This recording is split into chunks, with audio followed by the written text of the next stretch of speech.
அன்பானவர்களே, ரசூலுல்லாஹி ஸல்லல்லாஹு அலைஹி வஸல்லம் ஒரு நாள் ஃபஜ்ருடைய நேரம் தொழுது முடிந்து அல்லாஹ்வுடைய ரசூல் திரும்ப பார்க்கும்போது அப்துர் ரஹ்மான் இப்னு அவுஃப் பக்கத்தில் இருக்கிறார்.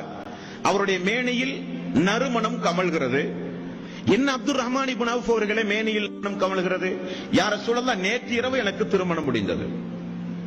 நேற்று இரவு எனக்கு திருமணம் முடிந்தது. ரசூலுல்லாஹி ஸல்லல்லாஹு அலைஹி வஸல்லம் மதீனாவிலே உயிரோடு வாழ்ந்திருக்கிறார். அல்லாஹ்வுடைய ரசூலுக்கு தெரியாது நடந்த திருமணம். அல்லாஹ்வுடைய ரசூல் திருமணத்திற்கு அழைக்கப்படாமல் திருமணம் நடந்திருக்கிறது. அல்லாஹ்வுடைய ரசூல் கேட்க போய் தனக்கு திருமணம் நடந்ததை குறித்து சொல்லுகிறார். அவர் அறிவிப்பு செய்தாரா எனக்கு திருமணம் நடந்தது என்று? ஒரு திருமணம், ஒரு இஸ்லாமிய திருமணம் எப்படி நடத்தப்பட வேண்டும் என்பதற்கு உலகத்திற்கே முன்மாதிரியாக திகழ்ந்தார் அப்துர் ரஹ்மான் இப்னு அவுஃப். நம்முடைய வாழ்க்கையில் அப்படி ஒரு திருமணம் இந்த சமுதாயத்தில் நடந்தால் என்ன நிலைமை தோழர்களே?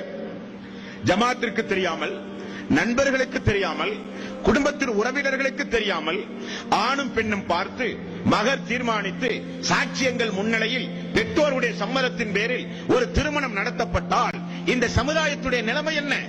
எவ்வளவு கொச்சைப்படுத்தி பேச முடியுமோ அவ்வளவு தூரம் கொச்சைப்படுத்தி பேசுவார்கள். எவ்வளவு தூரம் அந்த மணமகனை ஏச்சுக்களுக்கும் பேச்சுக்களுக்கும் ஆளாக்க வேண்டுமோ அவ்வளவு தூரம் ஆளாக்குவார்கள். அந்த குடும்பத்தை கேவலப்படுத்துவார்கள். காரணம், இவர்கள் பார்த்த மார்க்கம் வேறு, இஸ்லாம் வேறு. ரசூலுல்லாஹி ஸல்லல்லாஹு அலைஹி வஸல்லம் அந்த திருமணத்திற்கு அழைக்கப்படவில்லை. அப்படி இந்த சமுதாயத்தில் புரட்சிகரமான திருமணம் நடத்தப்பட வேண்டும். அப்துர் ரஹ்மான் இப்னு அவுஃப் அதற்கு ஒரு முன்மாதிரி. திருமணம் எளிமையாக்கப்பட்டால் குமர்கள் நிச்சயம் கரை சேர்வார்கள். 40 வயதாகி 30 வயதாகியும் திருமணத்தை கனவாக நினைத்துக் கொண்டிருக்கிற பெண்களுக்கு யார் பொறுப்பு இந்த மனித சமுதாயத்தில்? திருமணம் என்றாலே லட்சங்கள் தேவை என்கிற ஒரு மனோபாவம் இந்த சமுதாயத்தில் எப்படி உருவானது?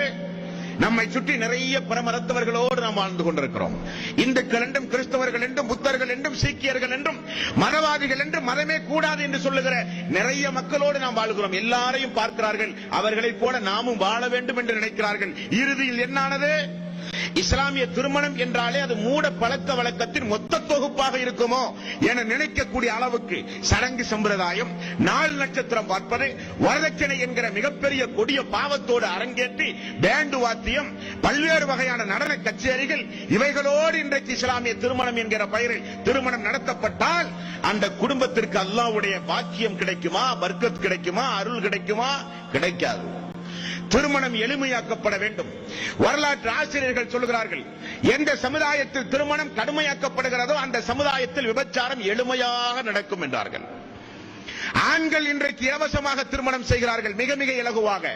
பெண்களுக்கு திருமணம் இந்த சமுதாயத்தில் மிகுந்த ஒரு பாரமாக மாறிவிட்டது என்றால் கேட்கிற இளைய தலைமுறையினர்கள், இதை கேட்டுக் கொண்டிருக்கிற பிள்ளைகளை, ஆண்களை பெற்றிருக்கிற பெற்றோர்கள், இந்த அப்துர் ரஹ்மான் இப்னு அவுஃப் மதீனாவில் என்ன செய்தார்? எப்படி திருமணம் முடித்தார்? அல்லாஹ்வுடைய ரசூல் கேட்க போய் சொன்னார்.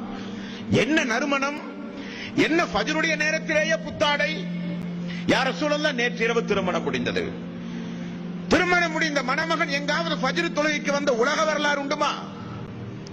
நல்ல நிலையிலேயே யாரும் ஃபஜ்ருக்கு பள்ளியை நோக்கி வர மாட்டார்கள். ஆனால் புதிய மணமகன் பள்ளிக்கு வந்திருக்கிறார். ரசூலுல்லாஹி ஸல்லல்லாஹு அலைஹி வஸல்லம் கேட்டார்கள், என்ன நறுமணம்? யா ரசூலல்லாஹ், நேற்று திருமணம் முடிந்தது. அப்படியா? ஒரு ஆட்டை அறுத்து விருந்து கொடுக்கலாமே, உங்களுக்கு இருக்கிற வசதிக்கு. யார் திருமண விருந்து போட வேண்டும்? மணமகன் போட வேண்டும் திருமண விருந்து, மணமகள் அல்ல. அந்த பெண்ணை பார்த்து நாள் தீர்மானித்து திருமண அவையிலேயே பேசப்படுகிற சம்பவம் என்ன தெரியுமா? எத்தனை பேரை நாங்கள் அழைத்து வந்தாலும் விருந்து பெண் வீட்டார் தலையிலே சுமத்தப்படுகிற கொடுமை. நிச்சயத்திலே இருந்து, திருமணத்திலே இருந்து, மறுவூடு சிறுவூடு வரை பிள்ளை குழந்தையை பெற்றால் அதற்கு ஒரு சீரு சடங்கு என்று அந்த பெண் வீட்டாரின் ஒட்டுமொத்த பொருளாதாரத்தையும் சுரண்டுகின்ற, அபகரிக்கின்ற ஒரு கொள்ளை கூட்ட கும்பலாக இன்றைக்கு இளைய பட்டாளம் திரைந்து வருகிறது என்றால் இது நியாயம் கிடையாது. அல்லாஹ் ரப்பல் ஆலமீன் அனுமதிக்க மாட்டான். தவறாக அடுத்தவர்களுடைய பொருளாதாரத்தை உண்டாலோ, ஆசைப்பட்டாலோ, அனுபவித்தாலோ நிச்சயம் நாம் இலகுவாக சொர்க்கம் செல்லவே முடியாது. மணமகன் தான் விருந்து போட வேண்டும், மணமகள் அல்ல.